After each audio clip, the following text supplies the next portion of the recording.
The Varkesh Imperium's Grand Armada had humanity dead to rights, unconditional surrender or burn. The human ambassador didn't flinch.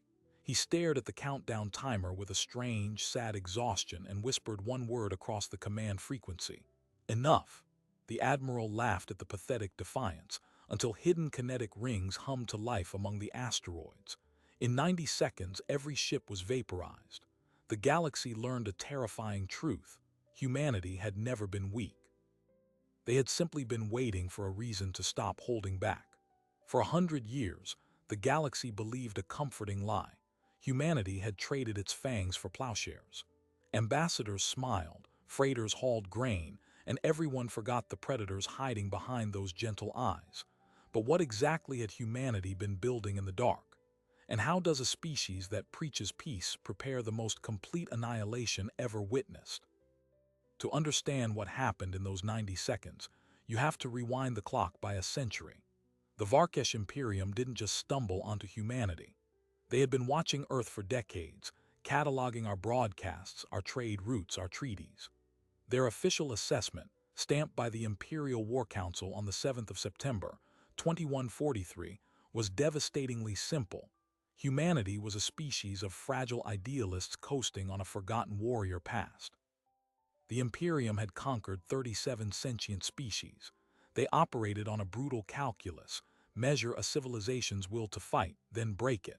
And by every metric the Varkesh could observe, humanity had disarmed itself. The old national militaries had dissolved into the United Earth Preservation Corps. Humanity's interstellar fleet was designed for cargo and disaster relief. Their ambassadors smiled too much. Their cultural exports were stories of cooperation, not conquest. The Varkesh analysts concluded the war would be over in a standard week, but the Imperium made a fatal mistake. They mistook careful restraint for weakness. Deep within the Sol asteroid belt, a project that never appeared on any public record had been running silent for 112 years. Its name was Echo Resolve. Its architects weren't diplomats or politicians. They were the grandchildren of humanity's last great wars, the survivors who understood that peace isn't the absence of threat, it's the preparation for it. They looked at a galaxy filled with predators and asked the question no one else dared to. What happens when one of them finally comes for us?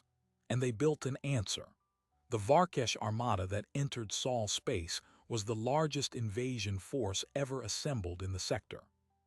300 dreadnoughts, 1,000 support cruisers, and a flagship called the Sunderer, commanded by High Warmaster Corvan Malachar. Malachar was a living legend among the Varkesh, a warrior who had personally accepted the surrender of 11 planetary governors before incinerating their parliaments. He viewed humanity the way a butcher views livestock. When his fleet parked in a high orbit above Earth, he transmitted the ultimatum without hesitation: unconditional surrender within 1 planetary hour or the complete sterilization of the human homeworld. Across Earth, screens lit up with the countdown: 60 minutes. Billions of people stared at the timer and a strange silence fell. Not panic, not chaos, something else. A stillness rooted in a shared, unspoken knowledge. Ambassador Kalen Thorne, a man who had spent 30 years smiling politely at trade conferences and mediating grain disputes, stood alone before the communications terminal. His staff had evacuated. His guards had begged him to flee. But Thorne just stared at the live feed of Malachar's reptilian face on the monitor, his own expression carrying a weight that nobody in the room recognized. Malachar laughed. The broadcast carried the sound across human space. A deep, rumbling, condescending growl. "Your defiance is noted, little primate. You have nothing. No fleet, no weapons, no hope." Thorne said nothing for a long moment. He closed his eyes, and when he opened them there was no fear in them, just a bone-deep exhaustion and something that looked almost like sorrow. The countdown hit 30 seconds. His hand moved to the console, bypassing the standard diplomatic channels, opening a direct, encrypted link to the asteroid belt. Then he leaned forward and his voice, barely a whisper, filled the command frequency. Enough! The word hung in the vacuum between Earth and the invading armada like a single drop of poison falling into a still pond. On the bridge of the Sunderer, Warmaster Malachar's laugh cut short. His tactical officer, a veteran of a dozen planetary conquests, stared at his display with an expression no Varkesh had worn in centuries: raw confusion. The sensor board had just lit up with 1,000 new contacts. Not ships, not missiles, something far worse. Deep in the Sol asteroid belt, 108 ring-shaped structures, each 10 kilometers across, had simultaneously shed their camouflage. For over a century, human mining corporations had leaked falsified reports of failed extraction ventures, abandoned claims, useless rocks. The galaxy had believed every word. Why wouldn't they? Humanity had no reason to lie. But the rings were never designed to mine. They were colossal particle accelerators built in utter silence, wrapped in the discarded husks of hollowed-out asteroids. And each ring cradled a payload that would rewrite the laws of interstellar warfare. Depleted tungsten mountains, not rocks, not conventional warheads. Entire mountains, carved from the dead cores of extinct stars, shaped into something closer to planetary extinction than a projectile. Each ring launched its payload not with explosive force, but with gravitational slingshot precision, accelerating the mass to 99.9% of the speed of light. At that velocity, physics itself becomes a weapon. The impact energy of a single mountain-class kinetic round exceeds the output of a supernova's core collapse concentrated into a single point. High Warmaster Malachar saw the first launch signature and barked for the shields to be raised. It didn't matter. The Varkesh defensive network was engineered to repel energy beams, plasma volleys, even matter-antimatter warheads. It had never been calibrated for pure uncharged mass traveling at near-light speed. The tungsten mountain punched through the flagship's shields like a needle through wet parchment. The hull didn't just crack, it vaporized. Heat bloomed outward, a silent scream of radiation sterilizing every deck. Malachar ceased to exist in the span of a nanosecond, his atoms scattered into an expanding cloud of plasma. What followed was a slaughter choreographed by long-dead human physicists. The rings fired in sequence, not simultaneously. The delay was intentional. The first impacts obliterated the dreadnought Vanguard, then the cruisers, then the support ships. The entire Varkesh armada transformed into a chain reaction of light, each explosion feeding the next. Within 90 seconds, 300 dreadnoughts, 1,000 cruisers, and every living soul aboard them became an ash cloud drifting silently in high orbit. The only remnants were the scraps of molten alloy that began a slow, eerie spiral toward the atmosphere they had come to burn. On Earth, the countdown hit 0. But the screens didn't show surrender terms. They showed the graveyard of the Imperium's greatest fleet. Ambassador Thorn remained seated. His hands were still. The sorrow in his eyes deepened. He had just ended 37 centuries of Varkesh military dominance with a single word. And the galaxy, for the first time in its long and violent history, witnessed what humanity had hidden beneath that diplomatic smile. But this moment was never meant to be a triumph. It was a confession. You see, the Echo Resolve network wasn't built to stop an invasion. That was just the trigger. The true purpose of those rings, buried in the asteroid belt and powered by reactors that siphoned energy directly from the fabric of spacetime, was something much older and far more terrifying. They were a failsafe, a promise humanity made to itself 100 years ago after receiving a transmission that shattered their naive view of the universe. A transmission that originated not from the Varkesh, but from something older, something vast, something that had been sleeping in the dark between galaxies. And now, the firing of the rings had woken it up. The entity didn't have a name. Names were a human invention, a way to label the unthinkable so it could fit inside a rational mind. What stirred in the void was older than the stars themselves. A consciousness born in the cold hydrogen oceans of the pregalactic epoch, long before light had anywhere to travel. For eons it had drifted, formless and vast, feeding on the gravitational noise of dying universes. And for the last billion years it had slept. Humanity first heard its heartbeat on the 11th of March, 1908.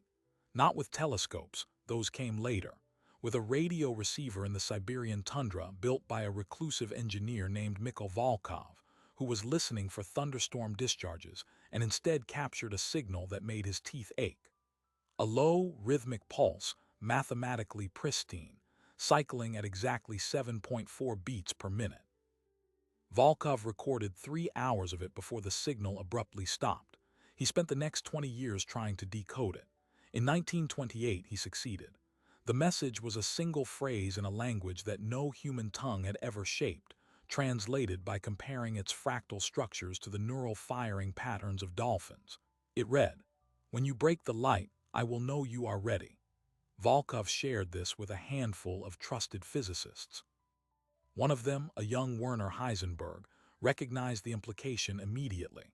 The phrase, "break the light," referred to a specific threshold, the moment a civilization achieved the ability to accelerate mass beyond 99% of light speed, the moment they built weapons that could puncture spacetime itself.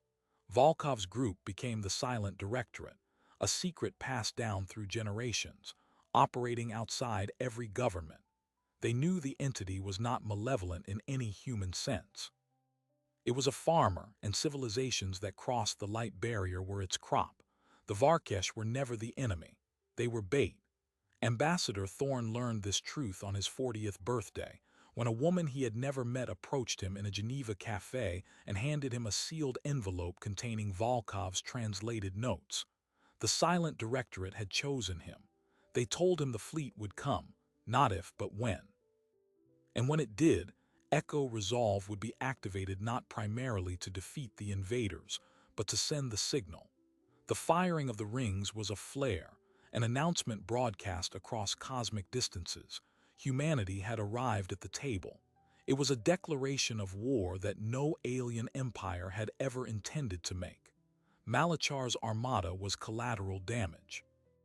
In the hours following the annihilation, while Earth celebrated what they believed was a miraculous victory, deep space listening posts began reporting anomalies.